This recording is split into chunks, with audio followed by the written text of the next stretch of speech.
Bismillahirrahmanirrahim. Assalamualaikum warahmatullahi wabarakatuh. Saudara-saudaraku yang saya muliakan, sekarang tiba kita pada pembahasan suatu kasus yang jawabannya diketahui setelah kita bahas kasusnya. Di mana mereka mengatakan sangat patuh, sangat hormat, sangat taat, dan sangat cinta kepada Nabi Shallallahu Alaihi Wasallam. Tetapi terbukti di dalam pengamalannya, pengakuan mereka ini mereka langgar, tidak jujur, ucapan dan perbuatan mereka tidak sejalan. Masalahnya tidak sejalan dengan logika. Kenapa dan mengapa demikian? Dikatakannya dirinya cinta, taat, menghormati Allah dan Rasul-Nya melalui Al-Quran dan hadis sahih. Namun, kenyataan tidak berbuat seperti yang diakuinya di atas.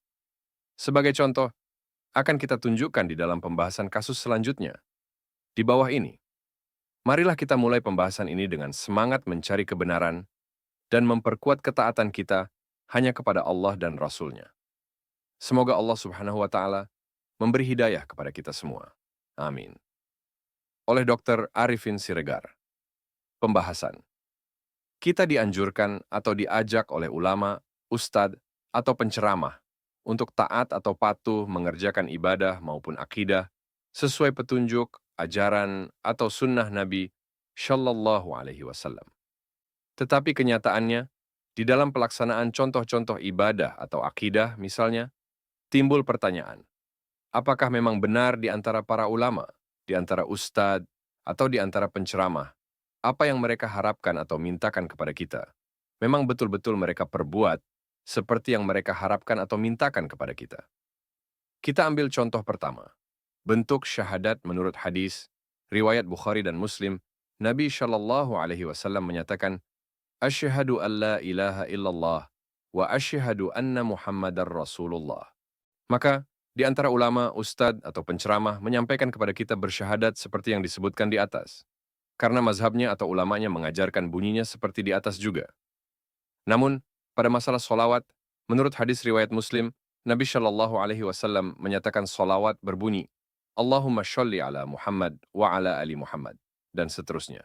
Namun, di antara ulama menyampaikan kepada kita, bunyi solawat adalah Allahumma sholli ala Sayyidina Muhammad wa ala ali Sayyidina Muhammad, dan seterusnya. Komentar.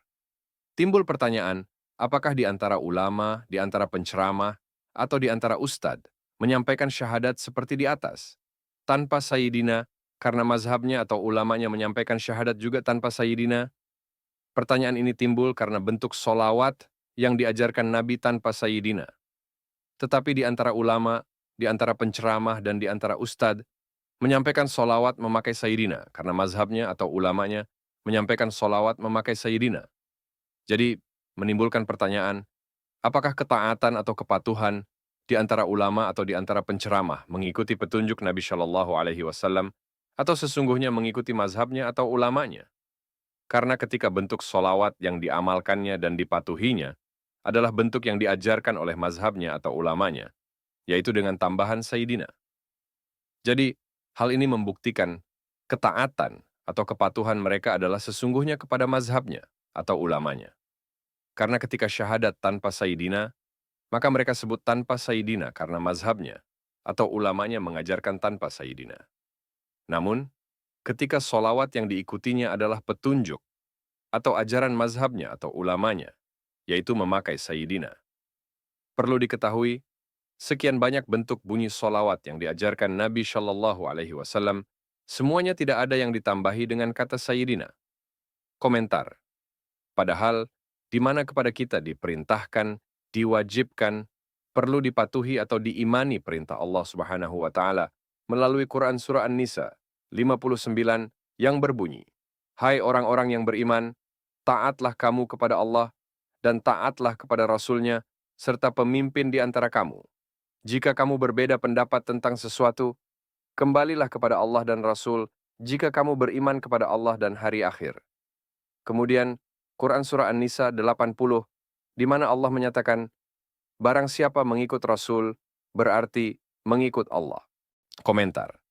Berarti kita diwajibkan memilih mendahulukan petunjuk Allah dan Rasul-Nya, ketimbang atau daripada pendapat mazhab, ulama, dan sebagainya.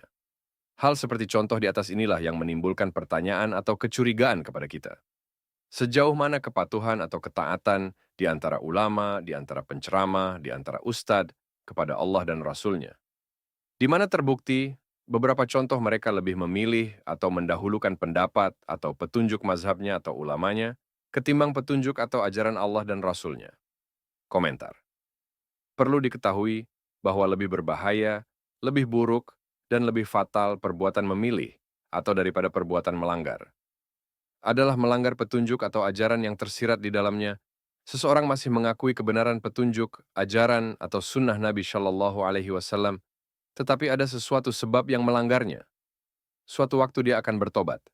Namun, seseorang yang memilih atau menganggap petunjuk atau ajaran mazhab atau ulamanya lebih benar daripada memilih pendapat Allah dan Rasul-Nya, maka dapat dipastikan kapanpun dia tidak akan pernah merubah pilihannya.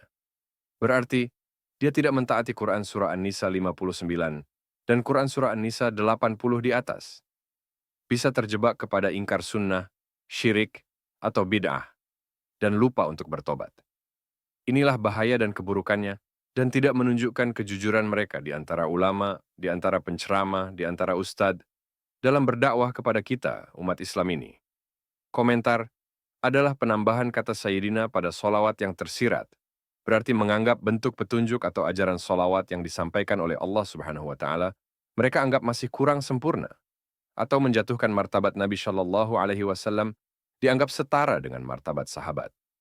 Karena kepada sahabat Hamzah, Ali, dan sebagainya juga memakai gelar Sayyidina Hamzah atau Sayyidina Ali.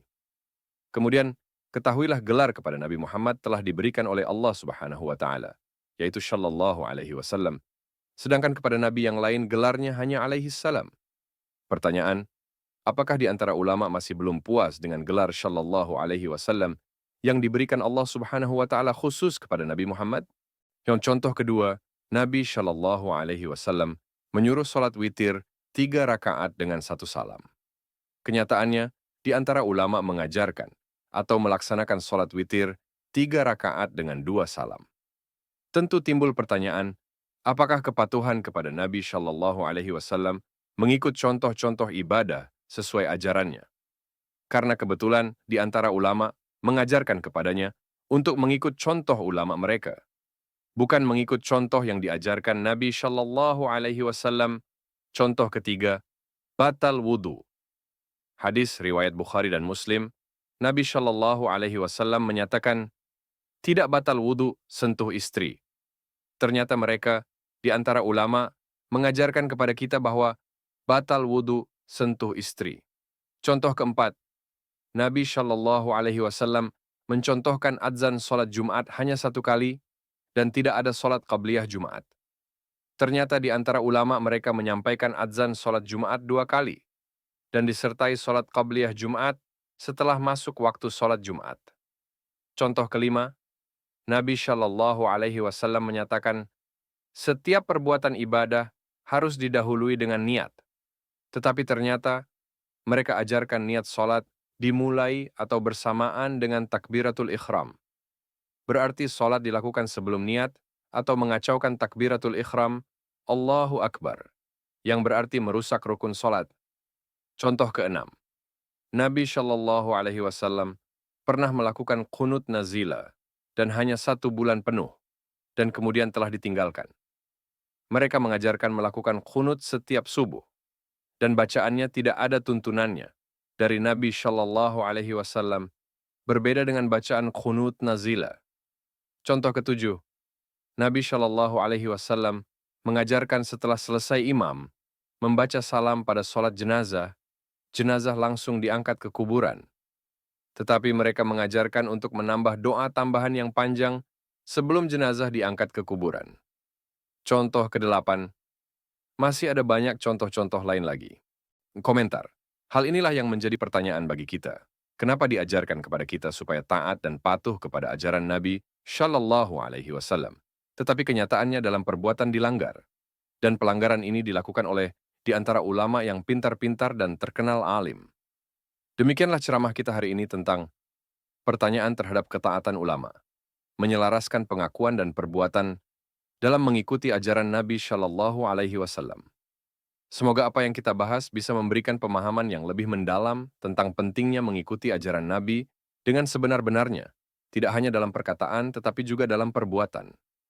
Jangan lupa untuk like, share, dan tuliskan komentar kalian di bawah ini. Jika kalian merasa materi ini bermanfaat, klik tombol subscribe dan nyalakan lonceng notifikasi, supaya kalian tidak ketinggalan video-video selanjutnya. Terima kasih sudah menyimak. Semoga Allah Subhanahu wa Ta'ala selalu memberikan petunjuknya kepada kita semua. Wassalamualaikum warahmatullahi wabarakatuh.